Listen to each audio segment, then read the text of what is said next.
इस पर चर्चा के लिए गिरिडीह से हमारे सहयोगी अरविंद बने हुए हैं। अरविंद, एक तरफ जहां केंद्र सरकार कहती है कि देश को आत्मनिर्भर बनाना है और दूसरी तरफ जो मिडिल क्लास है, जो कहीं ना कहीं टैक्स जमा करता है, उसे कोई खास राहत नहीं दी जाती है। इसको लेकर गिरिडीह में क्या कुछ बातें चल रही हैं?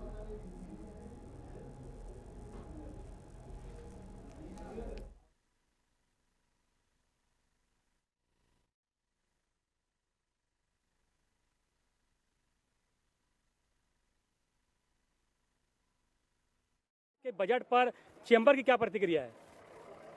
देखिए, एक उद्यमी व्यवसायी के नाते अगर सोचा जाए तो हमारी अपेक्षाएं पूरी नहीं हुई हैं। टैक्स में हम लोग को जो राहत की उम्मीद थी वो किसी भी स्लैब में कहीं कोई राहत नहीं है। ख़ास तौर पर हेल्थ इंश्योरेंस में इस बार बहुत उम्मीद थी कि टैक्स छूट की राहत जो है 25,000 रुपये से बढ़कर 50,000 रुपये की जाएगी, लेकिन वो भी राहत नहीं मिली है। लेकिन आज अगर कोरोना महामारी से हम लोग निकल के बाहर आने की बात करते हैं और सोचते हैं तो सरकार ने हेल्थ सेक्टर के लिए, आत्मनिर्भर भारत के लिए, सड़क निर्माण के लिए, इनोवेशन के लिए, पुराने वाहनों को स्क्रैप पॉलिसी लाकर कि पुराने वाहनों को एक सुनियोजित तरीके से जो है उनको नष्ट किया जा सके, पर्यावरण को जो है शुद्ध रखा जा सके, इस सब चीज़ों के लिए जो बजट में आवंटन किया है और जो चीज़ें रखी है वे स्वागत योग्य है और इसका परिणाम हम लोग को आने वाले दिनों में मिलेगा।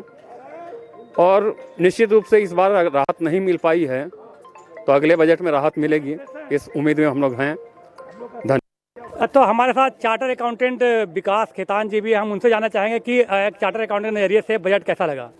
एक अच्छा बजट है। सरकार की मंशा व्यवसायियों का विश्वास जीतने की लगती है। पुराने डिस्प्यूट्स को सरकार खत्म करना चाहती है और उनसे प्राप्त धन को सृजनशील कार्यों में लगाने की मंशा दिखाई देती है। सरकार ने टैक्स रेट्स में ज़्यादा बदलाव नहीं किए हैं, लेकिन मूलतः 3 बिंदुओं पर उन्होंने कार्य किया है कि बीमा क्षेत्र में जैसे कर जो है हमारी सरकार एफडीआई 74% लागू कर दी है, तो क्या इससे क्या कुछ फायदा होगा देश को, ये जानने की कोशिश करिए अरविंद। कर सकते थे केसेस को, उसको घटा के 3 वर्ष कर दिया है। और जो एजुकेशन और हेल्थ सेक्टर में जो एनजीओ काम कर रही है उनके लिए एक अच्छी खबर दी है। पहले 1 करोड़ तक की जो ग्रॉस आय होती थी, उससे जो नेट इनकम प्राप्त होती थी वो एग्जम्प्ट होती थी। अभी उस 1 करोड़ की लिमिट को उन्होंने 5 करोड़ रुपया कर दिया है। ये बहुत ही स्वागत योग्य कदम है। इससे जो स्कूल और एजुकेशन और हॉस्पिटल सेक्टर में लोग काम करना चाहते हैं उन्हें इनकम टैक्स के बहुत से जो धाराएं हैं उनके झंझावटों से मुक्ति मिलेगी। कुल मिलाकर यही कह सकता हूँ कि व्यापारियों की अपेक्षा है, जिसमें कि उन्हें लगता था कि कुछ टैक्स रेट्स में कमी आएगी या उनको लाभ मिलेगा, लेकिन उसके अलावा एक स्वागत योग्य बजट है। हम इसका स्वागत करते हैं। स्वागत योग्य बजट है। चेंबर के लोगों ने भी कहा है ठीक है, टैक्स रिबेट की बात की जा रही थी, टैक्स स्लैब में बदलाव की बात की जा रही थी, जो नहीं मिल पाया उसका मलाल तो है। अरविंद मैं आपको सवाल दोहरा दे रहा हूं। जैसा कि सरकार ने बीमा क्षेत्र में एफडीआई 74% लागू कर दी है, यानी फॉरेन डायरेक्ट इन्वेस्टमेंट 74% बीमा क्षेत्र में होगा, तो इससे क्या कुछ फायदे होंगे? आप वहां चार्टर्ड अकाउंटेंट हैं, उनसे जानने की कोशिश करिए। जी, बीमा क्षेत्र में 74% एफडीआई लागू कर दिया गया है और उसका एसओपी भी लाने की बात की जा रही है, तो इसमें क्या लगता है 74% जो बीमा क्षेत्र में लाया गया है उससे क्या दूरगामी परिणाम क्या पड़ेगा? सरकार की एक पॉलिसी होती है, मूलतः इंश्योरेंस सेक्टर में बहुत कार्य करने की आवश्यकता है और हमारे देश में भी एक्सपर्टीज की कमी है। और इंश्योरेंस सेक्टर ऐसा सेक्टर है कि बूमिंग सेक्टर है। जब तक विदेशी निवेशकों को उसका फायदा नहीं मिलेगा तब तक स्पेशलिटी और ये जो विशेषज्ञ हमारे यहाँ नहीं आएंगे तो जो मूल फायदा बीमा क्षेत्र से मिलना चाहिए वो नहीं मिल पाएगा। मेरे ख्याल से ये दूरगामी निर्णय लिया गया सरकार के द्वारा और देश हित में ही होगा। तो राहुल, आप देख रहे हैं कि ये देश हित में कहा जा रहा है, दूरगामी परिणाम होंगे। हमारे साथ कुछ और लोग हैं, हमारे साथ कांग्रेस के नेता सतीश पीडिया जी भी हैं, हम उनसे जान लेते हैं कि उनकी प्रतिक्रिया का बजट। देखिए, मैं विपक्ष में हूं तो निश्चित रूप से विपक्ष की बातें करूंगा और मैं जनता की बातें करूंगा। हो सकता है ये बजट पूंजीपतियों को, व्यवसायियों को अच्छा लगे, लेकिन जनता के लिए इसमें कुछ भी नया नहीं है।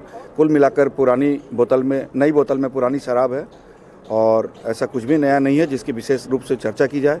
और केवल उन्हीं राज्यों पर कुछ विशेष योगदान दिया गया है जहां आगामी रूप से चुनाव होने हैं, वहां पर मत बटोरने के लिए, जनता की सहानुभूति लेने के लिए कुछ योजनाएं दी गई हैं जो मेरे हिसाब से उचित नहीं है। तो हमारे साथ कुछ आम जनता भी है, हम जानना चाहेंगे, शहर के गणमान्य लोग हैं। आपको क्या लगता है बजट?